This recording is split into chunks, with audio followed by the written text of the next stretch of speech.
Everyone, welcome back to new blog. আশা করছি তোমরা সবাই খুব ভালো আছো। আর 2-3 দিন পরে দুর্গাপুজো, আমার এখনো হেয়ার কাট করা হয়নি, আইব্রো করা হয়নি, জানি না কি হবে, মানে কবে হবে। আর কোনো উইকেন্ড নেই হাতে, এই উইকডেজের মধ্যে আমাকে যা করার করতে হবে। জয় বলেছে আজকে যদি পারে তাহলে যাবে, জয় তো অফিস আছে, ওই 6:30 7টার পরেও ফ্রি হবে। এবার পার্লারের কি অবস্থা জানি না, মানে ওই সময় গেলে আদৌ আমার চুল কেটে দেবে কিনা সেই নিয়ে আমার যথেষ্ট সন্দেহ আছে। তারপর আমি আবার এবারে হেয়ার কাটটা একটু অন্যরকম ভেবেছি, একটা পিন্টারেস্ট থেকে দেখে রেখেছি, যদি ওরকম কাটতে পারে আউটকামটা যা আসবে না, খুব এক্সাইটেড। আমি জানি না কি হবে, জল পড়ে যাবে কিনা এক্সাইটমেন্টে। এখন 10:30 বাজে, আমি এই ব্রেকফাস্ট নিয়ে বসেছি, মানে আজকে খুব দেরি হয়ে গেছে ব্রেকফাস্ট করতে। ব্রেকফাস্ট করে রান্না বান্না করে ভাবছি তাহলে সন্ধ্যের দিকে যাবো, চয়ের যদি খালি হয়।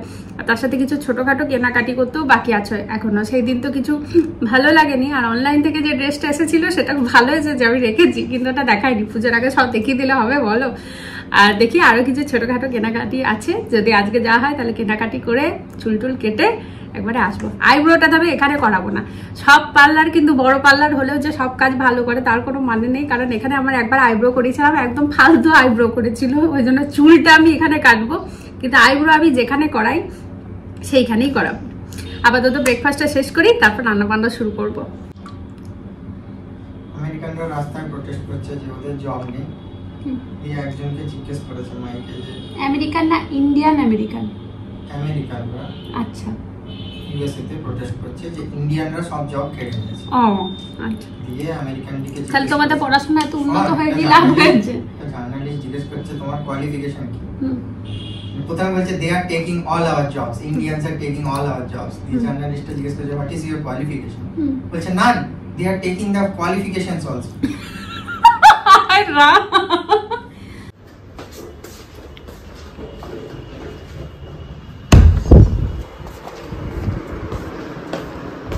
Pratidev thank you. আজ দুপুরে লাঞ্চে বানাবো বিরিয়ানি। বিরিয়ানি বানাতে গিয়ে দেখছি বাসমতি চাল নেই, দিয়ে গাম্বুকে পাঠিয়েছিলাম, গাম্বু এই নিয়ে এলো। এখন 11:15 বাজে, এবার আমি রান্না বান্না শুরু করবো। আর তার সাথে কিছু বাজারও এনেছে। এখানে আছে কুমড়ো, পটল, ক্যাপসিকাম, গাজর, আর এখানে আছে লেবু, লঙ্কা, ধনেপাতা। ধনেপাতা আসলে শেষ হয়ে গেছিল, যেটুকু ছিল গাম্বু সেইটুকুই নিয়ে এসেছে আমি বিরিয়ানিতে দেবো বলে। আমি একবারে 2 কিলো করে চিকেন আনি, তো 2 কিলোটা এবার কৌটোতে ভাগ করে রাখি। তো আজকে যে কৌটোটা আছে এটা লাস্ট, এবার চিকেন আর ডিম আনতে যাবো, তো এই কৌটোটাতে লেগ পিসগুলো আছে। আর এইটা একদম অ্যাপ্রোপ্রিয়েট হচ্ছে বিরিয়ানির জন্য, ওই জন্য আমি ভালো থাকা আজকে বিরিয়ানিই বানাই। এখানে কেশরটা ভিজিয়ে দিয়েছি, এখানে ডিমটাও সিদ্ধ হয়ে গেছে। সকালে আমরা ব্রেকফাস্টে ডিম খেয়েছি, তারপর দেখলাম আর 2টোই ডিম আছে, তো 2টোই সেদ্ধ দিয়েছি।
চলো বিকেলে চাটা খাওয়া কমপ্লিট, এবার যাব চুল কাটতে। তবে তার আগে কারেন্ট আমার হেয়ার লেন্থটা আর তার সাথে আমার চুলের অবস্থাটা তোমাদেরকে একবার দেখাই।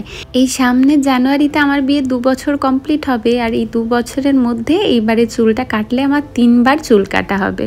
এতবার না চাইতেও আমাকে চুলটা কাটতে হয়েছে, কারণ এখনও আমার চুলের বিয়ের সেই ক্রিম্পিংগুলো থেকে গেছে। আমি আগে বহুবার অনেক ভিডিওতেই বলেছি, এই দেখো সেই চুলের অবস্থাটা। আর এর জন্যই আমি বারবার চুলটা কাটছি, যাতে গ্রোথের সাথে এই ব্যাপারটা চলে যায়। তবে অলরেডি 2 বার কাটাতে ক্রিম্পিং এর লেন্থটা অনেকটাই নেমে এসেছে, তাই এবারে ইচ্ছা আছে একটু বেশি ছোট করে দেব, যাতে আর আমাকে ক্রিম্পিং এর জন্য চুল না কাটতে হয়। তাহলে এবার আমি আমার ইচ্ছে মতো একটু চুলটা বড় করতে পারবো।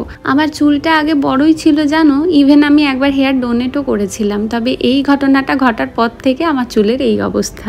আর শুধু যে ক্রিম্পিং থেকে গেছে তা নয়, এর জন্য আমার চুলের টেক্সচারটাও প্রচন্ড খারাপ হয়ে গেছে। জয়ের জাস্ট অফিস শেষ হলো, এখন মোটামুটি 7টা বাজে। চলো বেরোই, দেখা যাক হেয়ার কাট হয় কিনা, পার্লারে কিরকম কি ভিড় আছে। আর না হলে একটু কেনাকাটি করে খাওয়া দাওয়া করে বাড়ি চলে আসবো।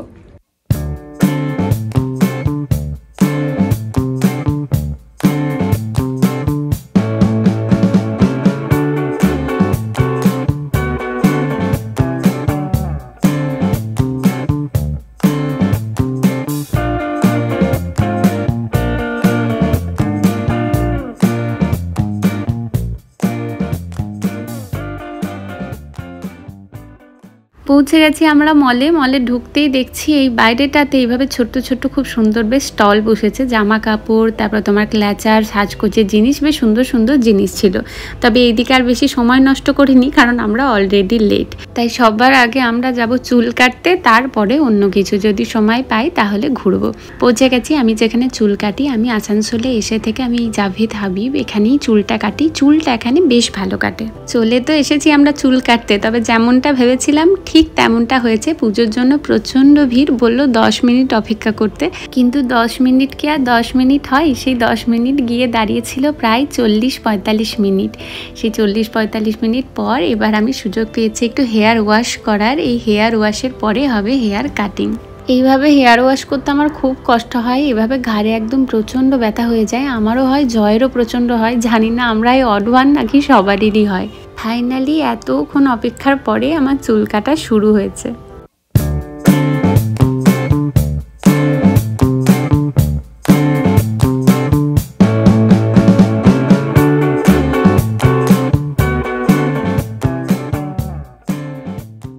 Ta-da, hair is my new look আর নিউ লেন্থ।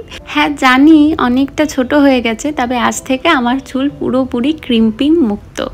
হেয়ার কাট হয়ে গেছে, এবার খাবো, খুব খিদে পেয়েছি। বাহ, ডমিনোস বেশ খালি খালি। এখন 9:30 বাজছে, আমার চুল কাটা হয়েছে 9:15। এখন এসেছি ডমিনোসে, অর্ডার দিয়ে বসে আছি, এখনো আসেনি। খুব খিদে পেয়েছে। কেনাকাটি আর হবে বলে কিছু মনে হয় না, কারণ সব বন্ধ হয়ে যাবে। তবে আগে খাই, তারপর যাবো, দেখবো যদি কিছু খোলা থাকে।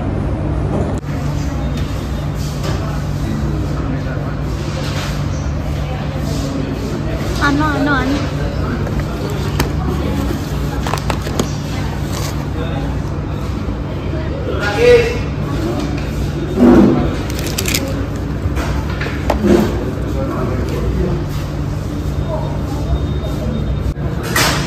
একটা রেগুলার পিৎজা অর্ডার করেছি, আর তার সাথে 2টো সাইড ডিশ। কারণ রিসেন্টলি আমাদের ডমিনোজের পিৎজার থেকে ওর সাইড ডিশগুলো বেশি ভালো লাগছে। পিৎজার কোয়ালিটি আর আগের মতো আমাদের লাগছে না, তাই আমাদের সাইডগুলো খেতেই ভালো লাগে, মানে টাকো, গার্লিক ব্রেড এইসব।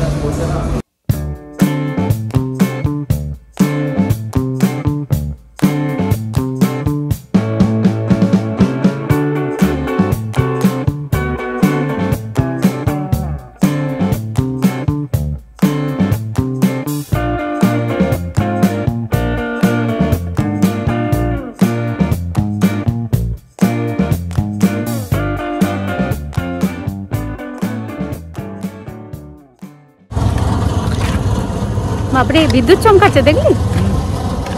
এখন 10টা 10 বাজছে। ডমিনোস থেকে খেয়ে বেরিয়ে দেখলাম দোকানে সব শাটারপত্র নামিয়ে দিয়েছে, আর নতুন খুলেছে ভি মার্ট। ভিমার্টটা তখন খোলা ছিল, মানে আমরা জাস্ট ভিমার্টটা একবার ঢুকলাম দেখার জন্য কি এসেছে। আমরা ঢোকার সাথে সাথে শাটারটা হাফ নামিয়ে দিল, দিয়ে আমাদেরকে গিয়ে জিজ্ঞাসা করছে যে আপনাদের বিল করার আছে কিছু। এবার অত তাড়াতাড়ি আর কি দেখবো, তাই জিনিসপত্রগুলো একটু দেখে চলে এলাম। আজকাল কেনাকাটি কিছু হয়নি, দেখবো কালকে আসবো ভাবছি আরেকবার, শুধু কেনাকাটির জন্য। চুল কাটা তো হয়ে গেছে অ্যাটলিস্ট। কি রে পুরো ভিজে গেছে গাড়ি, সিটটা দেখ একবার, সব ভিজে গেছে। রুমালও আনিনি আমি, পুরো ভিজে গেছে।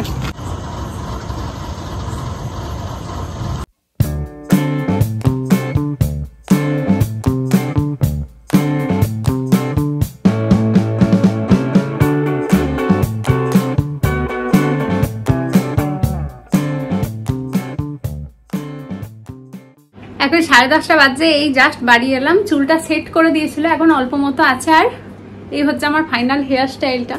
আমি যেটা দেখিয়েছিলাম সেটাই এক্স্যাক্টলি বুঝতে পারিনি খুব একটা, যা মনে হলো। তো বলছিল পিছনটা এমনি সমানই আছে এরকম বলছিল, তো আমি দেখলাম যে তার থেকে বেটার যে বলি একটু লেয়ার দিতে যাতে ভলিউমটা থাকে। কিন্তু সামনেটা আমি খুব বেশি ছোট করিনি যাতে মানে খুব মুখে পড়ে, কিন্তু ওভারঅল হেয়ারটাকে আমি শর্টই করেছি যাতে আমার নিজের ক্রিম্পিংগুলোও চলে যায়, প্লাস দেখতে একটু নতুন লাগে, একটু সুন্দর লাগে। এই হচ্ছে ফাইনাল আমার হেয়ার কাটটা।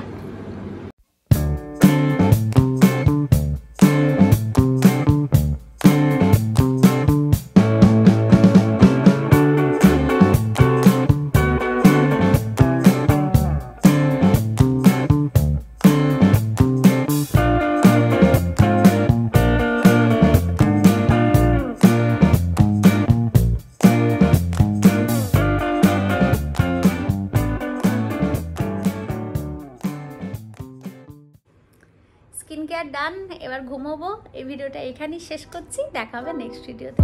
টাটা।